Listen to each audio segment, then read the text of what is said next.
The goal of the island of El Dorado is to discover and control the 4 shrines on the island. Every turn has 3 parts: roll, gather, and explore. Your turn starts by rolling the 2 golden dice. You'll choose one of these to be your gather, how many resources you can collect this turn, and one to be your speed, how many tiles you can move this turn.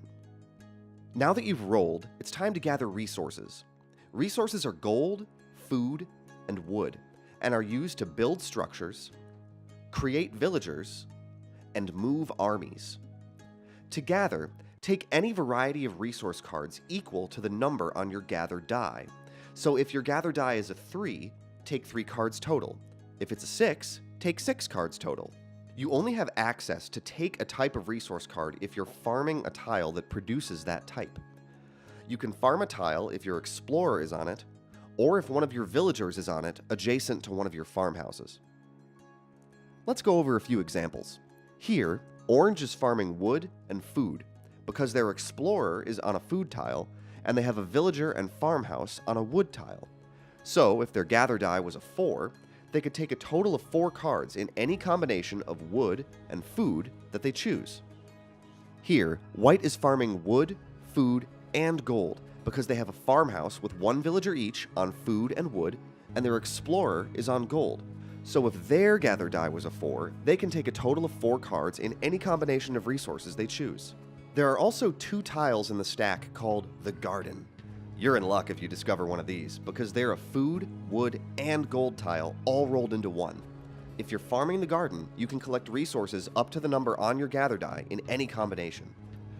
So, these 2 layouts produce the exact same result for your player, but farming the garden takes 2 less villagers, freeing them up to fight with your explorer.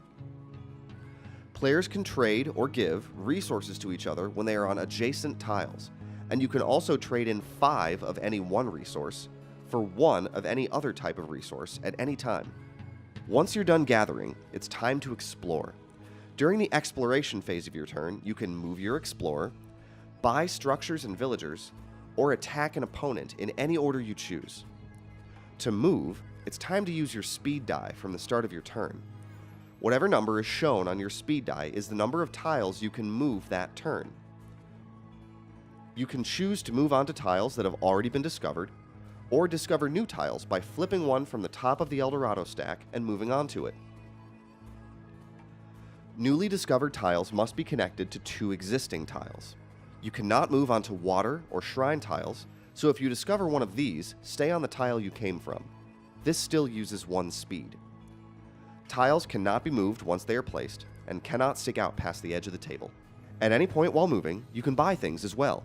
Farmhouses allow you to gather resources when paired with a villager. Villagers can be used to either farm resources or as soldiers to attack the enemy. Newly created villagers must be placed adjacent to one of your buildings. Forts are aggressive and occupy the 3 spaces they touch. If an enemy walks onto one of those tiles, they're attacking the fort. We'll cover combat in the next video. When you discover a shrine, you can place an offering on it to control it. Remember, the first player to control all 4 shrines wins the game immediately.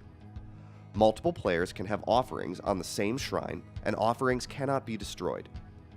3 of the 4 shrines are on the surface of the island, and the 4th is in the cave. We'll get to the cave in the final How to Play video.